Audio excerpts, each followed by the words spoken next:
I'm going to go to the phone and say hello to my next guest. This is the Executive Director of America Rising, Ms. Alexandra Wilkes. How are you today, Ms. Wilkes? I'm feeling pretty great. Feeling pretty great. Okay, well, that's perhaps you could tell us why. Well, look, I think that, in this midterm cycle, we were always battling historic odds. The party in power is always set up to lose seats. And in this case, the Republicans have built up such a sizable majority in all kinds of places around the country that, I think that we were sort of, there was a ripe opportunity to go and take away some of those seats. That being said, this was not the blue wave that the Democrats promised, and the media, quite frankly, promised us from the beginning of this cycle. And the Republicans added to our majority in the Senate. Why does this matter? Well, if you have a divided government, of course, not a lot is going to get done, although there will be moderate Democrats who have to come to terms with the fact that Nancy Pelosi will be Speaker and Donald Trump will be President, and that's not an easy place to be in between. But more importantly, the Senate is capable of putting more and more judicial nominees of the president on the bench. So the conservatives really do have the opportunity with a wider majority to remake the judiciary in a conservative and originalist jurisprudence for decades. Yeah, we've been talking about this all morning, and it really is kind of interesting. And yesterday I went through some of the previous, over the last 100 years, some of the losses that the party in the White House has suffered in their first midterm. And they're early on, right after the election of Donald Trump, there was this talk of this massive blue wave that was just going to wipe out every Republican in the Senate and the House. And as we got closer and closer, you started hearing many of these pundits sort of taking a bit of a step back from that. Maybe it's not going to be this massive wave. And we really didn't see much of anything that was outside of any historical norms. In fact, it strikes me as this was historically, if you want to compare it to previous elections, a very good year for the Trump administration. It was. And quite frankly, with the Democrats, they had the historic odds on their side. They had enthusiasm. They had money. And they didn't have nearly as many of retirements as the Republican Party did. So they had a lot going for them on their side. And to only end up right now with 28 pickups when it was promised that in some estimations that they could pick up as many as 70 seats and win back the Senate, that's a pretty poor showing, in my opinion. One of the things I've been looking at and kind of trying to analyze a little bit here is, and I was talking about this with someone in the last hour, it strikes me as though, and I'm being here from Connecticut, obviously I'm a little bit sort of looking at what happened here in the state of Connecticut, but it looks as though the blue states kind of went a little more blue, the red states kind of went a little more red, and we're kind of getting away, it seems to me, from this concept of purple states. Do you feel the same way? Well, I think it remains to be seen because, like I mentioned, there are a lot of Democrats that ran in districts, and the only reason why they prevailed yesterday, number one, was a huge spending advantage, but number two was their commitment not to support Nancy Pelosi as Speaker. When you heard them on the campaign trail, they were very reluctant to mention President Trump or criticize him in any way. And the bottom line here is that you have, if you have a Democratic House, the people who put you in power are going to have certain expectations. And for many, those expectations include impeachment of Justice Kavanaugh and President Trump. They include investigations, subpoenas, all kinds of fun stuff that we know from the polls that independents are not a fan of. And the independents who sort of buoyed these representatives to power in some of these districts, if these congressmen go too far astray, they're going to make them pay for it in 2 short years. Again, when it will be a presidential cycle, much bigger turnout, much more enthusiasm for the top of the ticket. So, I mean, being a congressman is a tough business. Yesterday was November 6th. The end of their campaign, the start of their 2020 campaign starts today, November 7th. Oh no! They're going to be expected to raise money, but their very first vote is going to be for either for or against Nancy Pelosi, And that is not an enviable place to be. It's also been kind of interesting to watch, first of all, the stock market, which is up over 350 points now. So they're very happy, obviously, with the results from yesterday. But it's also been kind of interesting to listen prior to the election about what many people were going to do. You know, Maxine Waters was calling for impeachment hearings immediately. Nancy Pelosi has kind of waffled back and forth on that, but mostly has said this is not a good idea. But we'll see where that goes. But they are threatening to basically just investigate every single thing they can possibly look into as an attempt to sort of bring this president down. And I don't understand why they think that's a winning move, because anything they come up with is not going to go anywhere because they don't have the Senate. Well, the problem is that it's their only move. They made the hard sell to far left donors like Tom Steyer and George Soros. They sort of made a deal with the devil. They said, if you pour in money into our campaigns, if you rally the progressive base to support us, we'll go after Trump. We'll be the check on Trump. The only problem is that for the independents, while maybe divided government might have been their preference this time around, radical sort of shifts in our system and, an upheaval that would be caused through a process like impeachment, even if it just, begins and ends in the House. That's not what people are looking for. And like I mentioned, the party leadership is now beholden to all of these people who put them in office, the financiers and the progressive base. And don't forget, you're going to have 2020 candidates who are running for president creating all kinds of mischief because they're going to be trying to outdo each other to the left, which will include investigations of President Trump and his administration.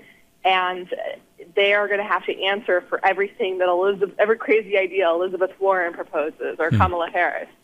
So I really don't envy being a newly elected congressional Democrat right now.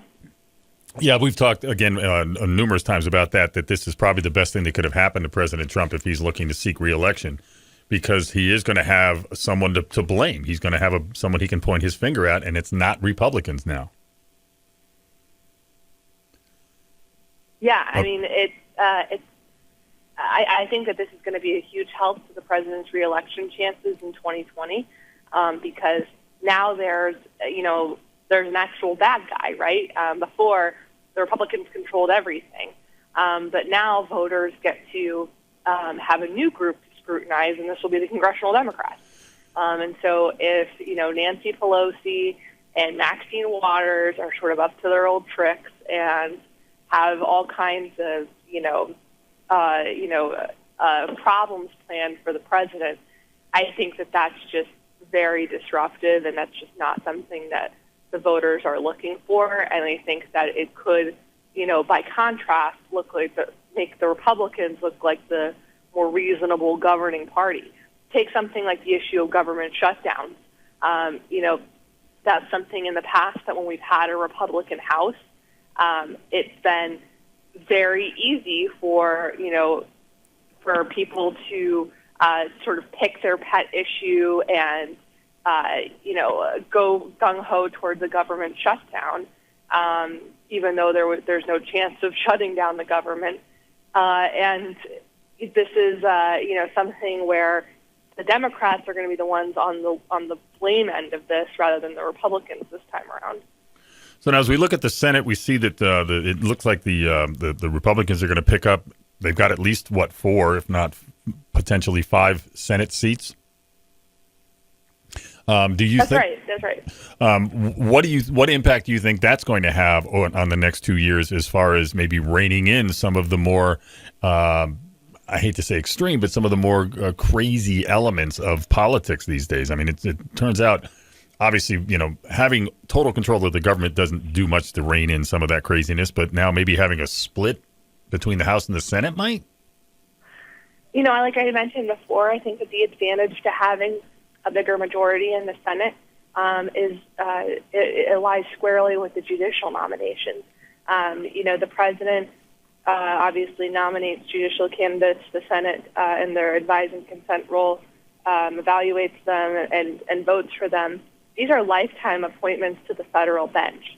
And so the president, the very quiet story of 2017 and 2018 has been the president and Leader McConnell working in tandem to confirm these judges to all of these courts. And if you'll remember with the Judge Kavanaugh hearings, what was the reason why everything was so precarious is because the Republicans did have such a slim majority. We couldn't afford to lose even, just a few votes.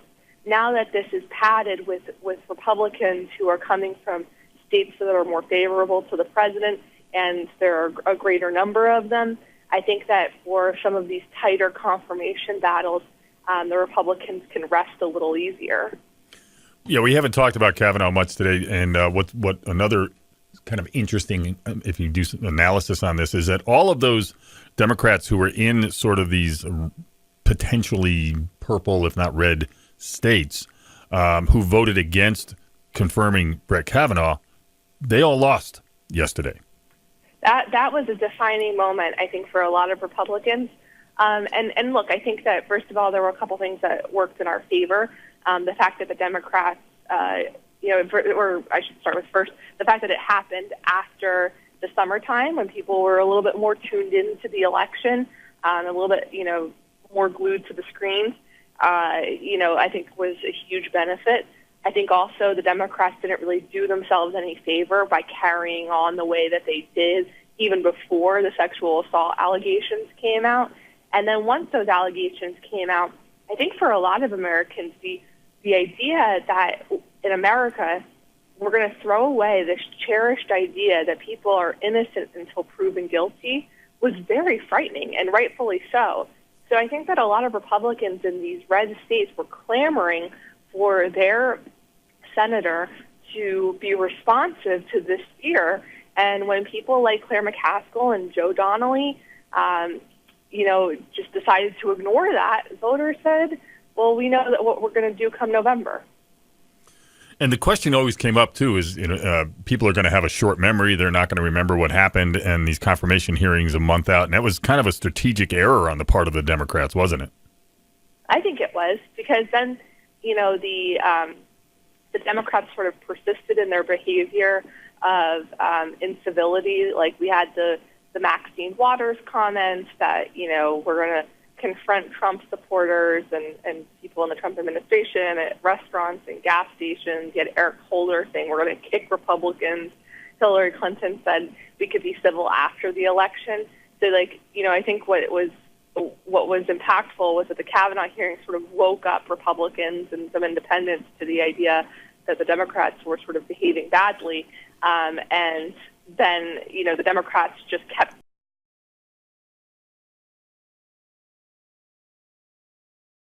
making the case for that as the election continued on. So, Alexandra Wilkes, your organization was founded by Mitt Romney, and he won the Senate seat out of Utah yesterday. What do you think he's going to be like as a senator? So, actually, just a small point here. America Rising was founded by Mitt Romney's great campaign manager, Matt Rose. Oh, I'm sorry. Okay. But of course, now Senator Romney is a very good friend of the organization, has always been helpful to us. I think he's going to be a terrific senator. I mean, this is a true statesman, someone that I've always personally admired, and I think that he, will be a breath of fresh air and, a unique voice in the Senate. I just remember talking with someone when Mr. Romney was running for president, and they told me that they could never vote for him because he's just too extreme. And I just remember laughing, going, Mitt Romney? Extreme? Yeah. Well, and I think that for a lot of Americans, the kind of hysteria that the left engaged in 2012 was a motivating factor for how they behaved in 2016. When you're told constantly over and over and over again that Mitt Romney, they're picking on everything that he does, and any particular move or statement is coded sexism or racism. Like, I mean, remember binders full of women? That was the most egregious, like, offensive statement you could make. He was talking about the fact that he had women in his administration when he was governor of Massachusetts. I mean, it was just the most absurd thing. And I think now that, President Trump came along in 2016, sort of upended the discourse and politics as usual. The left really kind of had egg on its face after 2016 because a lot of people said, you guys, the left in the media, you guys were the people who cried wolf over and over and over again with, people like John McCain and Mitt Romney. And, now you have someone who isn't afraid to sort of be more of a brawler in taking these people on. And so, I think that they sort of shot themselves in the foot in that regard. Alexandra Wilkes, she's the executive director of America Rising. Where can people learn more about your organization? They can go to americarisingpac.org, or they can follow us on Twitter at America Rising. Appreciate your time this morning or this afternoon. Have a great afternoon. Thank you. You as well. Take care.